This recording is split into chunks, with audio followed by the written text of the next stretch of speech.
Fala pessoal, bem-vindos a mais uma aula. E agora nós vamos entender uma característica muito interessante do Traffic, que é a sua flexibilidade. O Traffic não serve apenas para publicar sites, ele pode ir muito além disso. Isso acontece porque a sua arquitetura é baseada em componentes e consegue trabalhar com diferentes tipos de tráfego. Quando pensamos em aplicações web, normalmente estamos falando de HTTP e HTTPS.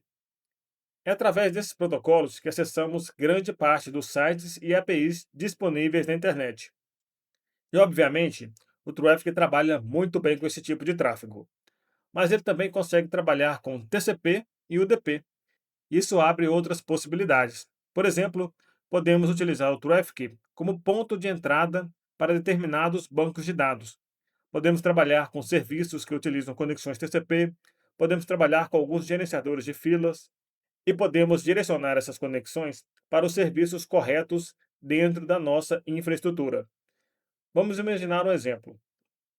Nós temos aqui um serviço PostgreSQL rodando internamente e criamos um endpoint no Traffic escutando na porta 5432.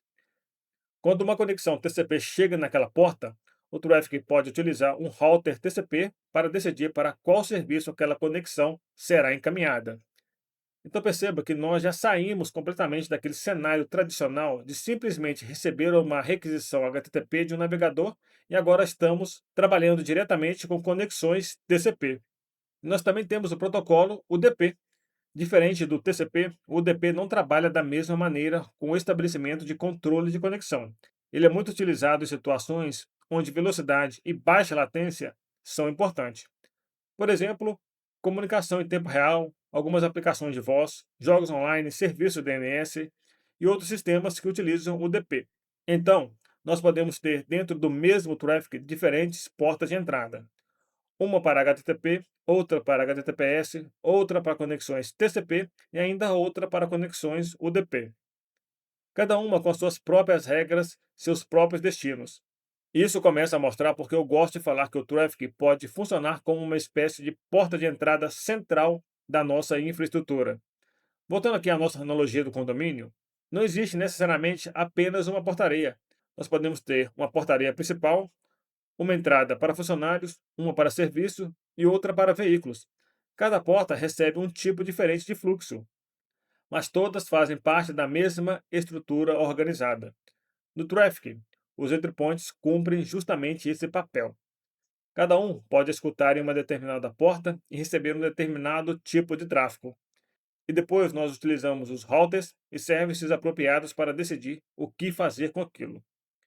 Isso é muito importante em ambientes modernos, principalmente quando começamos a trabalhar com microserviços, containers, Docker, Docker Swarm, Kubernetes, serviços distribuídos, infraestrutura em nuvem, porque quanto mais distribuída fica a nossa aplicação, maior tende a ser a complexidade da infraestrutura.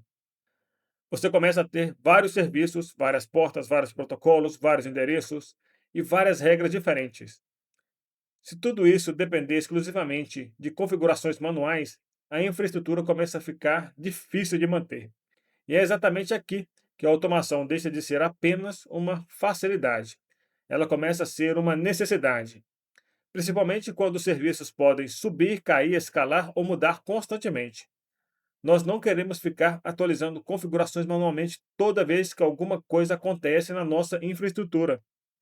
Queremos que boa parte desse processo seja dinâmica. E é justamente nessa proposta que o Traffic se destaca.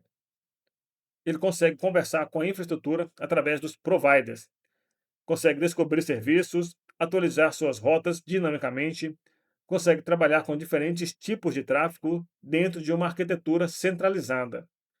Mas existe um ponto importante aqui.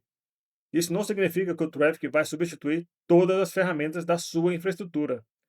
Ele não substitui um banco de dados, não substitui um broker de mensagens, não substitui uma aplicação. O papel dele é outro. Ele fica na frente desses serviços, recebe o tráfego, analisa as regras e encaminha cada conexão para o destino correto. Então, pense nele novamente como um porteiro. Só que agora nós descobrimos que esse porteiro não trabalha apenas na porta principal. Ele consegue organizar diferentes entradas e diferentes tipos de tráfego dentro da nossa infraestrutura. HTTP, HTTPS, TCP e UDP. Tudo isso pode passar pelo Traffic dependendo da arquitetura que nós estivermos construindo. E essa flexibilidade vai ser muito importante ao longo do curso, porque nós não vamos utilizar o Traffic apenas para colocar um site na internet. Nós vamos entender como ele pode se integrar com diferentes serviços e assumir um papel central na nossa infraestrutura. E agora que você entende essa flexibilidade, nós podemos continuar avançando. Então, nos vemos no próximo módulo, que nós já vamos colocar a mão na massa.